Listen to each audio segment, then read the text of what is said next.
сонсогчдоо оройн төргийн эрүүл Монгол нэвтрүүлгийн маань энэ удаагийн дугаар эхлээд бэлэн болсон байна.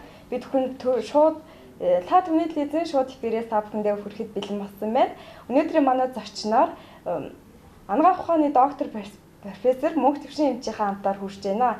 Та бүхэн маань эмчээс маань асуухыг хүссэн асуулт байвал манай шууд утсаалах 701858 болон 191958 шууд мессеж утсаалах 155 158 дугаар руу илгээж олно шүү. За бид хоёр өнөөдрийн ярилцах сэдэв бол өрөнд орны анагаах ухааны уялдаа гэсэн сэдвээр ярилцахаагаа. За танд арай мэнд хүргэе. За та бүхэнд арай мэнд хүргэе.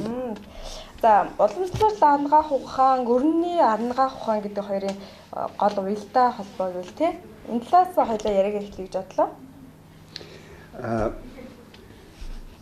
Би өөрөө одоо өрний гэх юм уу Европын анагаах ухааны төлөөлөгч.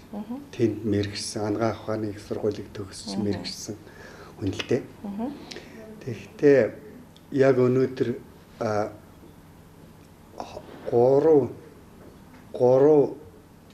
доор хаяхад одоо 3-аас дээш төрлийн тийм илааршуулах, эмчлэх, тийм овц, тийм ухаан байна да манай улсад. Нэг нь бол одоо эрүүл мэндийн яамтай, эрүүл мэндийн сайдтай 30 гаруй мянган совилогчтой, 8,000 гаруй эмчтэй нэг том эрүүл мэндийн салбар үү тийм. Энэ бол одоо тэр өрний анагаах. Энэ бол. Инээсээ гадна уламжлалт анагаах ухаан гэж одоо байна л да. Тэр одоо тэр чих айхтар бэрх замыг туулсан 37 6-7-ны үед хамаг эрдэмт хүмүүсийн чинь устгаад уламжлалт анагаах их хохирламжсан юм шүү дээ. Тэгээ тэр энэ шин цаг эхлээд ардчлал гэдэг шин цаг үе эхлээд тэрний одоо ач хүрээр одоо эргэж сэргээд тэр хооронд ард түмэн бас нууж авч яваад ирсэн байна лээ. Тэр нь одоо эргэж сэргээд тэгээ одоо сайн цаг ирээд хөгжөөд тэгээ хоёр дахь төрөл нь болохоор энэ уламжлалт анагаах ухаан манай улсад одоо хөгжиж байна. Гурав дахь нь бас их сонин тийм илэрших хэлбэр байна. Энэ бол одоо тэр биоэнергийн төвхөж тулсан. Тэр пүрсрэн гэдэг тэр одоо тайлбарлахад их бэрхтээ тийм бас тэгэхээр миний ард түмэн дотор бол бас тийм хэлдэгтэй увдстай эмчлэх чадвартай тийм бас эрдэмтэй хүн байна. Тэр энэ бол бас нэг илэршүүлэхин хэлбэр юм. Энийг судлаад цааш нь лавшруулах судалж байгаа. Тэгээ энэ шинжлэх ухаан болохыг үгүйсгэх аргагүй. Энэ бол цаашаа хөгжих байх. Тэгэхээр бол өнөөдөр бол манай улсын хэмжээнд доор наад зах нь бол 3 төрлийн одоо анагаах ухаан юм уу эсвэл илэршүүлэх ухаан байна. Энүүнээс бол одоо та бүхний нүдэн дээр хамгийн их эрчимтэй хөгжиж байгаа нь өрний анагаах ухаан байна да. Тэр чи одоо 20-30 жилийн өмнө одоо юу бөөр суулгах битээ хэл, элэг суулгах битээ хэл тийм байл шүү дээ. Тэгээ энэ их хөгжөөд одоо бол хөгжлийн их эрчимтэй хөгжлийн үед орж байна. Бөөр сожоо суулгаж ийн гэдэг чинь их том амжилт шүү дээ. Дээр нь одоо элэг сожоо суулгаж цааш чөмөг сожоо суулгах нь ерөөсөө одоо тэр үйл ажиллагаа нь хямарсан дахиж нөхөн сэргээгдэх боломж хэрэгтнүүдийг явандаа солиод суулгаад байх нь шүү дээ. Тэ? Нүдний бодлыг суулгаж энэ эвэрлэг суулгаж энэ чинь одоо эртний шилжүүл суулгах шил ухаан айхтар хөгжиж байна. Энийг энэ тэр өрний гэж байгаа анагаах ухааны хөгжил тэрний чадвар одоо resolution capacity тэрний хүн ардын эрүүл мэндэд үзүүлэх чадлын хэрэг. Уламжлалт анагаах ухаан тэр нь одоо энэ манад байгаа энэ 3 илэршүүлэхин 3 төрөл одоо энэ 3 анагаах ухааны хэлбэрийг тэр нь сайн энэ муу тэр нь гэж ингэж тий өрсөлдүүлээ. Тэгээ энэ бол гурвуулаа хөгжиж байгаа гурвуулаа үнэн эрдэмтэй тийм салбар юм. Тэгэхээр бол одоо тэр нөгөө хүрэлцэх төвүүдээ бие биеэ зөв ойлгож хүрэлцэх төвүүдээ ингэж ойлгож тэгээд шинжлэх ухааны үндэстэйгээр ингэж бат суур фундаментаа сайн барьж аваад ингээл гурвуулаад хөгжөөсөө билээ гэж би ингэж хүсэж байгаа юм. Юу бол өрнийн гэдэг гайн ангаа авах нь тий. 1921 онд Сүхбаатар Жанжин хяактыг дайлаар мордохын одоо бэлтгэл болгоод ардын армийн одоо анхны партизануудын цэргийн эмнэлгийн тулсамж үзүүлэхээр хамгийн анх энэ Орос Раднати Андр гэж одоо улаан армийн тим уг нь Унгар гаралтай хүн. Тэгэхдээ л одоо тэр улаан армийн цэргийн эмчээр явжсэн. Тэр хүнийг эхэлж партизануудад эмнэлгийн тулсамж үзүүлээд тэгээд энэ өрний ангаа ухааны хэллийг тавьсан юм шүү дээ. Тэрнээс өмнө ер нь өрний ангаа ухаан гэж байсангүй. Тэгэхээр бол өрний ангаа ухаан бол нэг 90 гаруй жилийн түүхтэй байна. Одоо 100 жил болох чинь тий. Урт түүхтэй. Уламжилт ангаа ухаан бол үнэн гайхамшигтай. Уламжилт ангаа ухаан бол одоо 500 600 жилийн түүхтэй тий. Бүр түүний ихнэ одоо манай одоо бүр түүний эхлэл нь бүр уг сурвалж нь 5000 жилийн түүхтэй. Тэгэхээр ч одоо өндөрлөгтөө он тоолж сураад одоо 2017 он л болж штэ. Тэгэхээр 5000 жилийн өмнө Монголын ард түмэн ангаах эрдэмтэй байсныг энэ археологийн юунууд батлаад байна л да. Тэр одоо Чандмануулын булчнаас олдсон тунгийн халбаг. Тэгэхээр бол бүр дээр үеэс тэр эмнэх илааршуулахын тийм ухааныг мэдчихсэн ба шүү дээ манай ард. Тэгэхээр бол энэ уламжлалт ангаа ухаан 5000 жилээс манай ард түмний уламжлалт ангаахын түүх эхлэх нь шүү дээ. Тэгэхээр энэ талаар бол тэр хин академичиг та нар бас урьж ярилцах хэрэгтэй. Их гайхамшигтай зүйл ярина. Бэлгүн Шарвын болд гэж академич байгаа Монгол ангаах ухааны түүхийн мэргэжилтэй. Би тэр хүний бичсэн номыг их уншдаг. За тэгээд дээр нь энэ уламжлалт ангаах ухааныг одоо тэр дээд эрүүл мэнд гэж шүү дээ тийм. Энэ дээд эрүүл мэндийн тухай хамгийн анх би интернетээр явж байгаад одоо 2-3 жилийн өмнө олсон байхгүй юу? Ийм ангаах ухааны чиглэл байна гэж. Тэгэхээр энийг надад тэр интернетэд тавьж мэдээсэн хүн бол одоо нөгөө жүжигчин ягаад том нүдтэй бат цэцэг хүлөө Жинжима гэж кино байдаг. Ганц цэцэг биш ээ, бат цэцэг жүжигч ягаад олон кино тоглосон. Тийм ганц цэцэг. Ганц цэцэг гэдэг. За тэгвэл тэр жүжигчин чинь сурвалжлагч болчиход тэгээд Америкээс нэг сурвалжлага хийхгүй юу? Тэр сурвалжлагын дээр энэ дээд эрүүл мэндийн тухай, баатар эмчийн тухай тэр сурвалжлага дээр мэдж авсан байхгүй юу?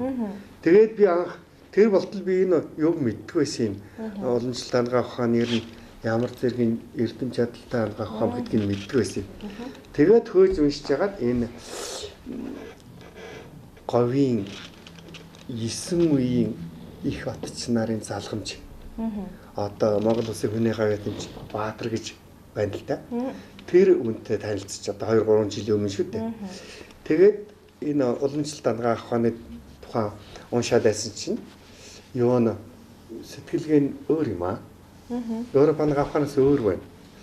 Европ ангаах ухаан бол одоо миний мэрэгчлийн нийцэмсэн өрний ангаах ухаан бол бод сэтгэлгээний ангаах ухаан. Дарны энэ манай Монголын уламжлалт ангаах ухаан болохоор хийсвэрлэх үеийн сэтгэлгээний их айхтар үлэмж хөгжилтэй тийм ангаах ухаан байна л да. Тэгэхээр American Cancer Society гэж байгаа юм. Америкийн хавдар судлалын нийгэмлэг. Тэр Америкийн хавдар судлалын нийгэмлэгийн энэ одоо дата байна шүү дээ. Үр дүнгээр бол үсэрхийлсэн хавдартай хүмүүсийн 5 жил хүртэл наслсан хувь 16% байна. Тий. Үсэрхийлсэн. Тэр чинь баг хэмжлэгээ өгсөн шүү дээ. Энэ одоо энэ дээд эрүүл мэндийг англиар би Astral health гэж орчуулдаг байгаа. Astral гэдэг үг маань өөрөө тэнгэрлэг дээд эрүүл мэнд гэсэн үг болж буугаад байгаа. Тэгэхээр энэ astral health буюу дээд эрүүл мэндийн одоо тэр отчид эмнэлгийн бүртгэлээс харахаар үсэрхэлсэн хавдартай 5-аас дээш наслсан өвчтнүүдийн хувь 40-оос их байх юм. 40%, 40-45 өндөр доо. Тэгэхээр энэ их судлах хэрэгтэй. Энэ эмнэлгийн ямар эрдэнээр энэ хавдрыг эмчлээд байгааг нь бол судлах хэрэгтэй. Магадгүй өрний ангаах ухааны өнөөгөө судалгааны арга барил нь мэдрэмжийг хүрхгүй байж магадгүй. Тэгэхээр бол энэ тэр дээд эрүүл мэндийн одоо отчид эмнэлгийн тэр эмчлэх эрдэм ухааныг судлах зохистой тийм судалгааны арга боловсруулах хэрэгтэй. Тэгжээч баг бид нар жинхэнэ шинжилгээ ухааны үндэстэй тайлбарыг хэлж магадгүй. Жишээ нь энэ дээд эрүүл мэнд гэдэг энэ ном ба шүү дээ. Энэ ном бол одоо тэр 9 үеийн их отч нарын эрдмийг эмхлээд уйлдуулаад одоо барилд шүтэн барилдлага ингэж уйлдуулж яагаад тэгээд 5 одоо үндсэн бүрэлдэхүүн хэсэг нь олсон байгаа юм. Хүний бие одоо дүрс тэгээд ухамсар тэгээд сэтгэхүй тэгээд сэрэмсэр тэгээд орон энэ 5-ыг тэнцвэрийг хадгалж хүний биеийг эмнэхийг энэ дээд эрүүл мэндийн энэ эмнэлэг энэ тэнгэрлэг дээд эрүүл мэндийн эмнэлэг баримталж энэ онлын үндэслэл нь энэ намайг баримталдаг юм байна лээ. Тэгээд би тэр зарим ойлголт нь манай Европ ангаа ухаанд байхгүй. Орон гэж ойлголт байхгүй. Орон тийм одоо сэрэмсэр гэдэг ойлголт байхгүй. Тэр бол одоо бүр товчоор орчуулах юм бол одоо сүнс гэсэн санаа. Гэхдээ сэрэмсэр бол сүнсний ухамсар гэсэн. Тэгэхээр энэ нарийн санаануудаар бие биеэ баяжуулаад тэгээд манай эмчнэр энэ Европ ангаа ухаан дээр олон жил ангаа ухааны аль шилдэг, аль дэвшилттэй хугтхоонуудыг аваад тэгээд эмнэлэг онцлогоо үйлчилгээнийхээ ажилд бүтээлчээр нэвтрүүлж чадвал бас тийм их сайхан үр дүнд хүрэх боломж байна шүү дээ. Үсэрхэлсэн хавдраас тий 40% энэ чинь одоо зарим нь одоо нөгөө хот хөдөө их хол байдаг хүмүүс чинь ирж чадахгүй. Тэрээс одоо энэс 40-оос дээш байх магадaltaй. Тэгэхээр одоо байгаа иргэнж холбоотой байдаг хүмүүсийн дүнгээс аваад үзэхээр 40% зөвхөн одоогоор илэрчээд байгаа л үгүй эргэж холбоотой байдаг. Тийм. Ирэх холбоогоор ажиллаж байгаа хүмүүсийг оролцуулахад тэгэхэд 40%. Тэгээ цаана нь бол хэдэн хүн байж магадaltaй. Өрний ангаах ухаан ч их өндөртэй хүчтэй байна. Уламжилт ангаах ухаан ч их хүчтэй байна. Дээр нь тэр юуг тэр одоо өвдс байна шүү дээ. Тэр одоо тэр биоэнер гаргадаг. Үнэхээр эмчлээд байгаа. Бүгдсрэн гэдэг тэр бол өвдс. Тийм өвдсөн бас илэршүүлэх ухаан байна аа. Тэгэхээр ийм их илтгэвтэй ард юм да. Манай ард. За ихний асуусан нэг хариулъя да. Манай мөнхтшин доктороос маань асуухыг хүссэн асуулт байвал та бүхэн манай шууд утсаалах 701858 191958 өсөлтөө болон мессежээр 155 158 дугаар руу асуух хүссэн асуултаа асууж болно шүү. Манай шууд утас одоо яг нээлттэй байгаа. За дараагийн асуулт яг ингээд судалгаа гэж та ярьлаа шүү дээ тий. Ерөөдөө ирэх холбоотой ажилладаг хүмүүстэй судалгаа хийгээд явдаг гэдэг. Тэгээд яг нарийн тийм сайхан судалгаа гэвэл тий. Орчин үеийн тийм бас сайхан судалгаанууд аа. За би дахиад хэлье.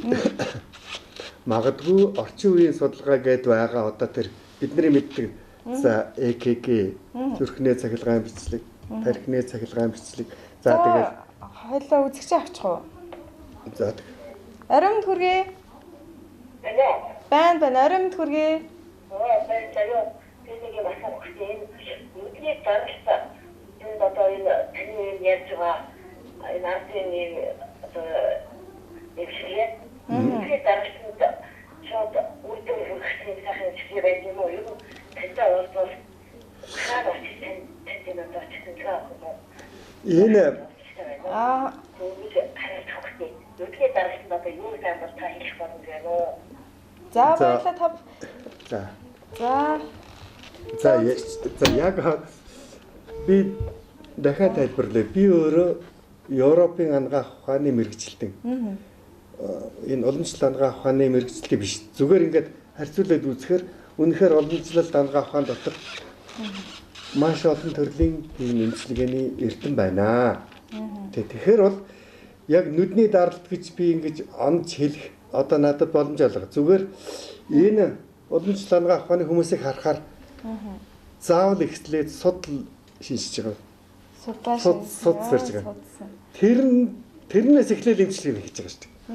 Тэгэхээр шидэр чинь нүдний даралт ч бай, бөөрийн өвчин бай зүрхэн тэр манай судал барьж эмчилдэг те. Манай доктор Баатар одоо тэр эмнэлгийн тэр хүмүүст бол ер нь бүх төрлийн өвчнөд үзүүлэх зөвлөгөө биедээ.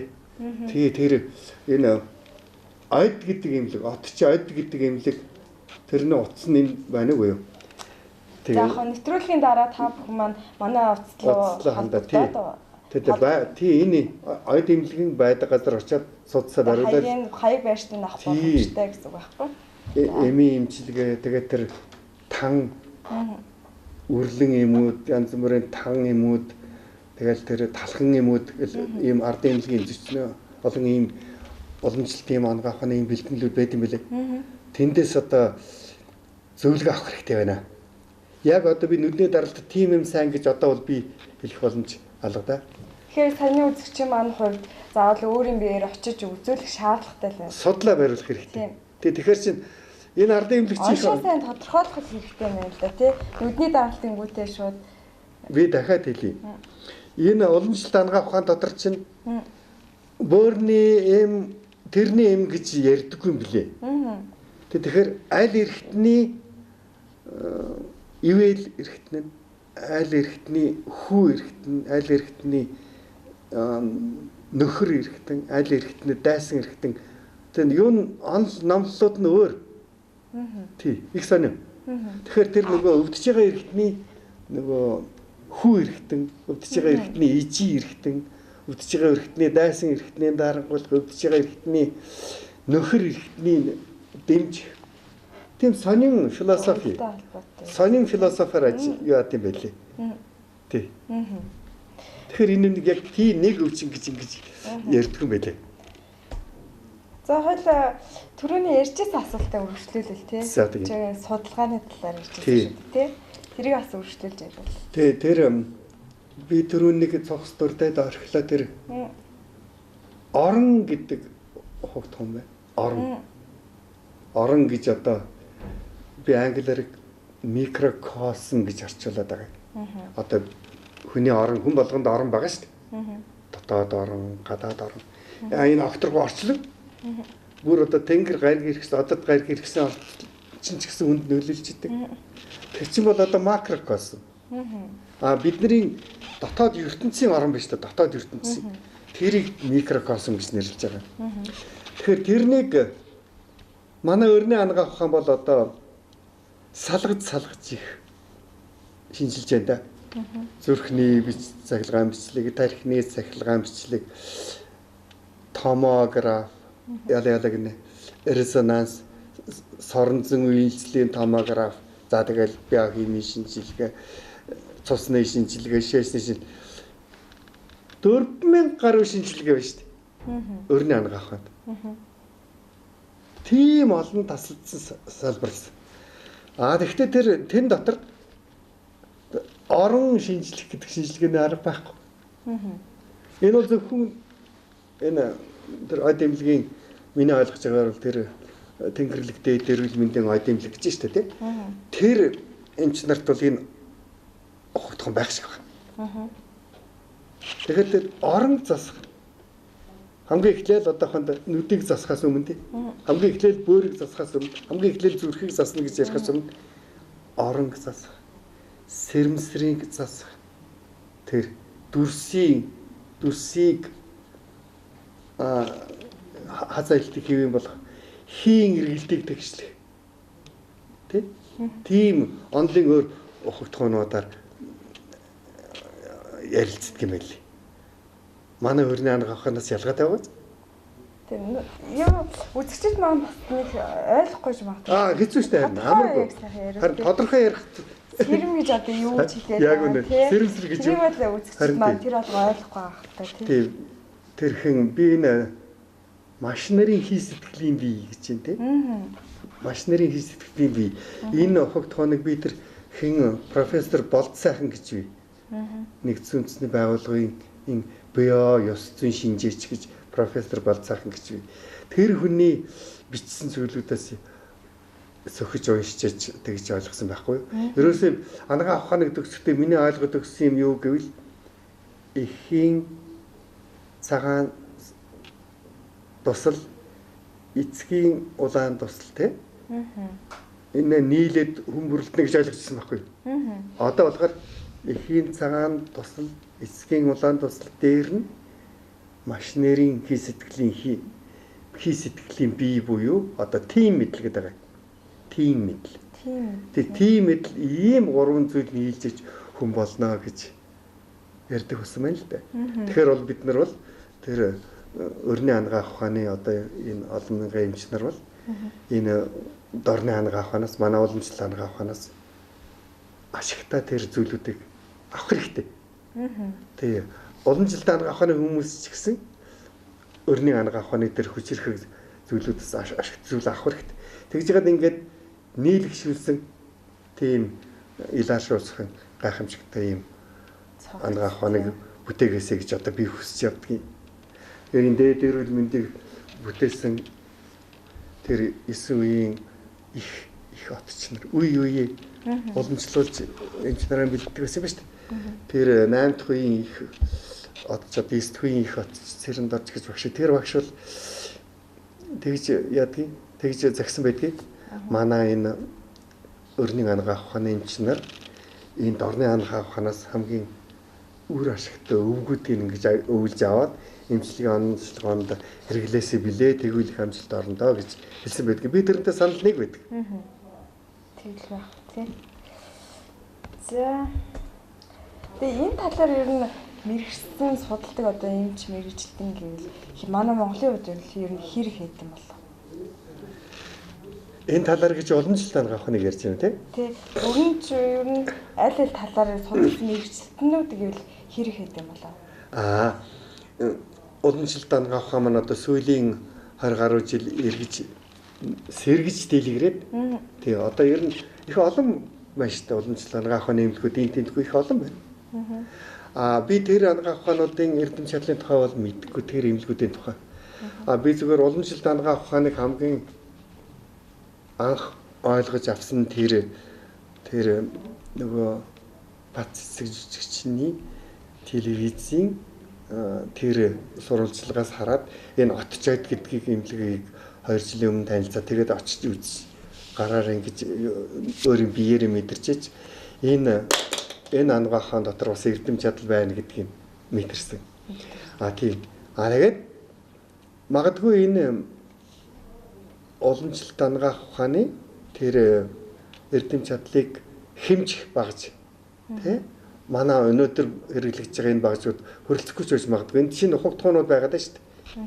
Маш нарийн хий сэтгэлийн бий, сэрэмсэр, орон тий ийм ухагтхуунуудыг Европ хэмжлэгт байхгүй чи бид нар хэмжиж чадахгүй. Тэгээ энийг хэмжилдэг, судалдаг, шинжилдэг тэр зохистой арга, судалгааны аргыг зохион бүтээх хэрэгтэй. Би ингэж үздэг. Ингэж үзэж байгаа. Харин тэр юу бол тусгүй.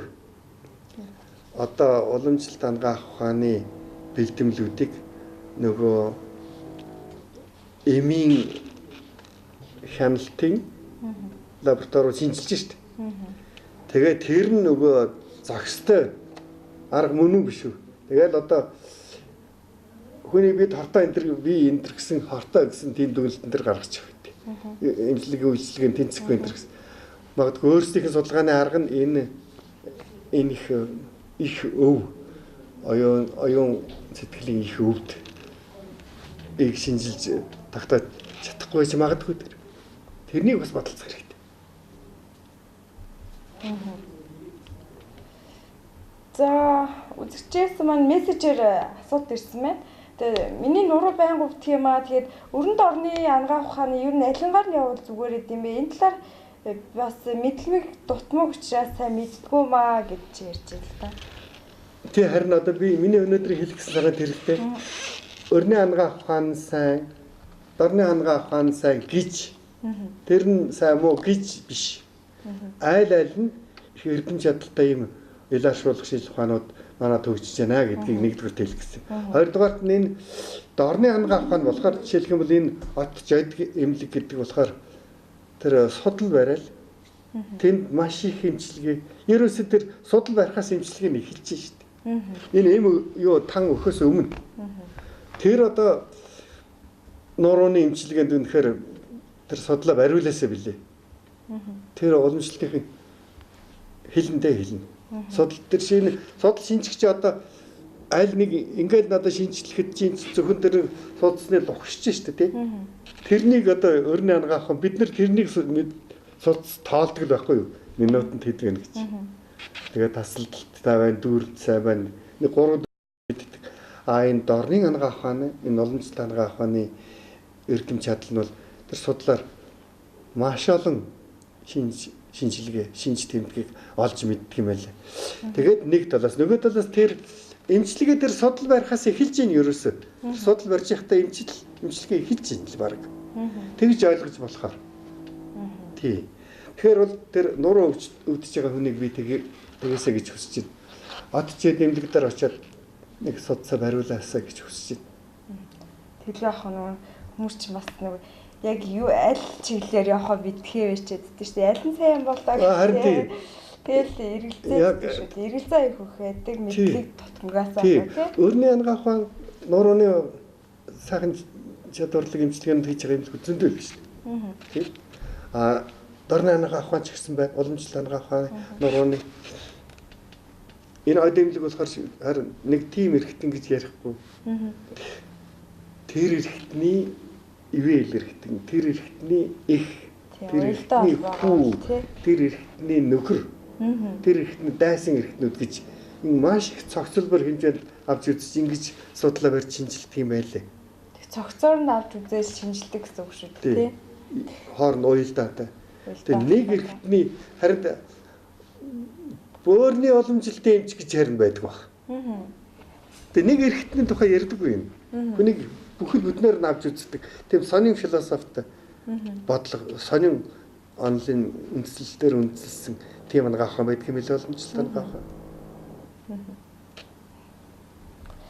За дахиад нэг мессеж ирсэн байна. Манай хүүхдийн шээ саягүйх задгаараад ах юм аа 3 настай хүүхд гинэ. Тэгээд энд очиж судсаа бариулвал насны үед юу ямар хэдэм болоо гэж санагдав. Бас бага насны хүүхдүүд очиад бариулж олд юм уу? Насны үед асууж л та. За тэр хязгаар хэдэм үү? Хүүхдийн уламжлалтын эмч гэж бас ярьдаг. Ерөөс энэ уламжлалтынхан болохоор эмэгтэйчүүдийн уламжлалтын эмч, мэдрэлийн уламжлалтын эмч гэж ярихгүй. Энэ уламжлалт ангаах хааны философи нь тэр юм билээ. Судал шинжихвэл гэж ярихаас биш. Тэгээ судлаараа тэр оронгийн таньж мэднэ бүх эрүүл өнгөг өвчтнүүдийг таньж мэд шинжилдэг болтойч байгаа. Хүүхдийг ч гэсэн судас барина. Хүүхдийн судлыг барина шүү дээ. Шээс задгарах. Энийг бариулах хэрэгтэй. Энэ одоо над яг энэ дээр утсан байна уу? Байна шүү дээ. Сайн таргатна уу? За яг уу. Нэвтрүүлгийн дараа л. За нэвтрүүлгийн дараа тэгэхээр нэвтрүүлгийн дараа та 1858 утсанд холбогдоод авч болно шүү гэдэг тий. Тэгээ насны үед бол тэгэл хязгаар хүүхд барина шүү дээ. Тий хүүхдийн уламжлалтын эмнэлэг тустай юм чи байхгүй. Хүүхдийг ч барина. Тэгээд бүх төрлийн эмнэлэгтэй өвчлөлүүдийг судлаа. Тэгээд бас нөгөө насны үед яад юм болоо. Үгүй харин тийм ямар ч хязгааргүй гэсэн үг одоо. Тий. Хэдэн сартай ч гэдэм дөнгөж төрсөн хүүхдээ очиад бариулах боломжтой гэсэн үг үү? Дөнгөж төрсөн хүүхдээ ч одоо ганц 2 төрөөд одоо 2 сар үрж байгаа ч юм уу тий? Барин хүүхдээ эдэн шүү дээ. Тусдаа хүүхдийн уламжлалтын эмнэлэг гэж байхгүй. барина. Бүх насны хүмүүст барина. Тэр шээс сатгарч байгаа чинь тий. Тэр хүүхдийг бариулаасаа гэж би хүсэж байна. Судлаа бариулаад тэгээд тан угаасаа гэж хүсэж байна. Тийм. Тангийн хувьд ч гэсэн уухад ерөөхдөө насны хязгаар гэж бол байхгүй гэсэн үг үү тий? Адилхан гэсэн үг үү? Судлал барьж ичил зөвлөгөө өгдөг байх надад болж байна. Хүн болгон тохиролж зөвлөгөө өгнө шүү дээ. Насанд нь тохиролж. За.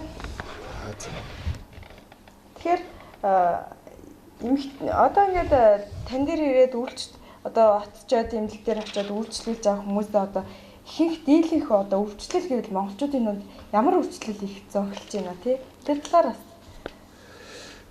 бүх төрлийн өвчтөй хүмүүс ирж байгаа маа. За тэгээд юуны илгэний өвчлөл ер нь даамгаа юм уу да? Хотоодны өвчнүүд, илгэний өвчин, хотоодны өвчнүүд, бөөрийн өвчнүүд, за тэгэл даралт экскатерсклероз, судасны өвчнүүд, суд сатуурлын өвчнүүд. Гэхдээ ер нь бүх төрлийн өвчнүүд ирж байна уу? Бүр хамгийн их давтамжтай байгаа нь илэг, энэ хол усруулах замын өвчнүүд юм да. Илэгний, хотоодны өвчнүүд, бөөрийн өвчнүүд бас их л уушгины архив уушгины эмгэгүүд бас их ирж шít. Тий. Ер нь бүх төрлийн эмгэгтэй өвчтнүүд ирж барилж судлаа шинжилүүлж байгаа хэрэгтэй.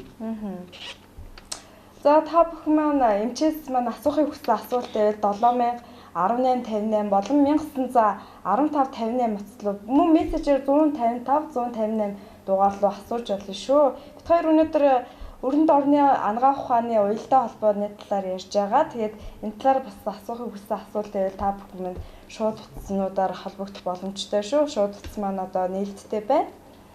За. Тэгэд одоо юу гэж штэ насны хүйсийн хувьд бол эрэгтэй хүмүүсийн өвчлөл их ээ нүү, эмэгтэйчүүдийн ер нь их ээ нүү? Адилхан. Ер нь айлын тий. Айл нь ижлэхээр ирж штэ одоо тэр бүх төрлийн өвчнүүд ирэхэр чи эрэгтэйч хүн эмэгтэйч хүн ирж. Эрэгтэйчүүдийн маань хувьд эмнэлэг домдлого гэж явах нь жоохон хойроо байдаг шүү дээ. Үгүй одоо тэр чинь өвчин зовлон бол хэлж ирэхгүй хийж ирнэ гэдэг шиг. Өвчин зовлонгоос шаналлаас салахыг хүссэн хүмүүс бол ирсэн шүү дээ. Тэгээ ер нь эмчилгээний хугацаа маань бас хэр их хэдийн хэрэг хугацааг бас шаарддаг юм байна тий. Тэр 15 хоногийн хугацаатай ихлээр эм залж байгаа юм аа. Чи авчиад хөө. За. Оримд хүргэе. Байна уу? Оримд хүргэе. За. Энэ эмнэлгэн тэр Саппоро гэдээ байна шүү дээ. Саппоро гэж байна. Тэр Саппорогоос жоохон цааш яваад Отчод эмнэлэг гэдэг байна. Дээд эрүүл мэндийн Отчод эмнэлэг гэж байна. Саппородоор буугаад баруун тишээгээ, ертөнцийн зүгээр баруун тишээгээ жоохон яваад энэ Отчод эмнэлэг гэдэг дээд эрүүл мэндийн Отчод эмнэлэг гэдэг байна л. Бага тэнд. За хоёул төрийн асуултыг үргэлжлүүлээ тий. Тий. Төрийн асуулт маань юу гэсэн мэт шүү дээ. Эмэгтэй хүйсийн ялгаа гэдэг тий. Адилхан. Тэр нь илүү энэ баг. Эмчилгээний нэг хугацааны үед гэж. Харин хугацааны хувьд хамгийн эхлээд 15 хоногийн хугацаатай эм залж байгаа маа. Дараа нь эргэж ирээд эмээ үргэлжлүүлж авах. Тэгэл уугаал эмээ яг зааврын дагуу ууж хэрэглээд тэгээд дараа нь эмч өөрөө мэднэ. Одоо энэ тангаа өгөх үү, энийг зогсоох өөр эмээр солих уу, энийг эмч өөрөө шийддэг юм бэл. Тухайн хүнийхээ оншоос шалтгаална тий. Гэхдээ ер нь нэг одоо нэг курс эмчилгээ нэг 15 хоног байгаа юм да. За та бүхэн маань эмчээс нь асуухыг хүссэн асуулт байвал манай шууд утас олох 701858 191558 утаслаа холбогдож болно. Мөн мессежээр 155 158 дугаар руу илгээж болно шүү. За тэгвэл бас нэг асуулт ирсэн байна. Эмчээ за манай хүүхэд 3 нас гарантай юмаа гэж юм. Тэгээд ерөөхдөө байнга баас нь хатах юм аа. Энэ талаар бас тийм тодорхой эмчилгээ байд юм болов уу гэсэн асуулт байна. Өгтгөө хатнаа гэсэн үг тий. Бас л дахиад үзүүлээ. Заавал судлаа шинжүүлэх хэрэгтэй. Ер нь ямар ч эмгэгээс нь ер нь заавал судлаа шинжлүүлэх. Судал шинжих. Судас барих гэж хуучин нэрээр хэлээд байгаа. Миний бодлоор бол за үзэгч маань хоолцсон. судал шинжлэх. Халаа. Оройн хүргээ. Байна. Оройн хүргээ. За. За та асуултаа шууд асуугаад яваарай.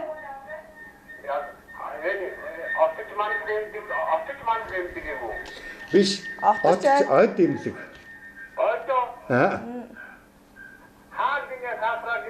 Сапорогоос жоохон баруун тийш яваад л байна лээ.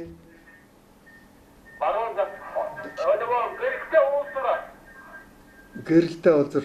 Яг тэр Сапородоор буугаад одоо баруун гар тийшээгээ яг эргээд яваа одоо ертөнцийн зүгээр баруун зүгээр яваад ахаар дээд эрүүл мэндийн отч ойд имлэг гэдэг байгаа. Тийм. 3 дугаар имлэгээс одоо ертөнцийн зүгээр баруун талд. За өөр асуухыг хүссэн асуулт байна уу тань?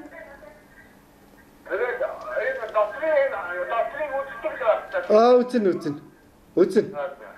За.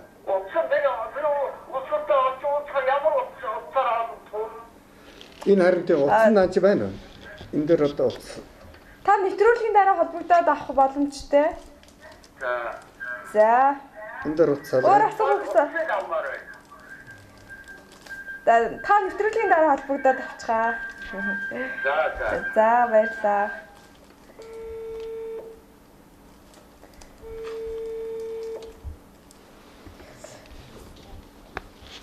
За мессеж маань ерөөдөө хөвчлэн тэгэл өвчин завиураа хэлээд энийг эмчилдэг юм болов гэсэн асуултад маш ихээр ирж байна л да. Тэгээд судлаа шинжүүлэх хэрэгтэй.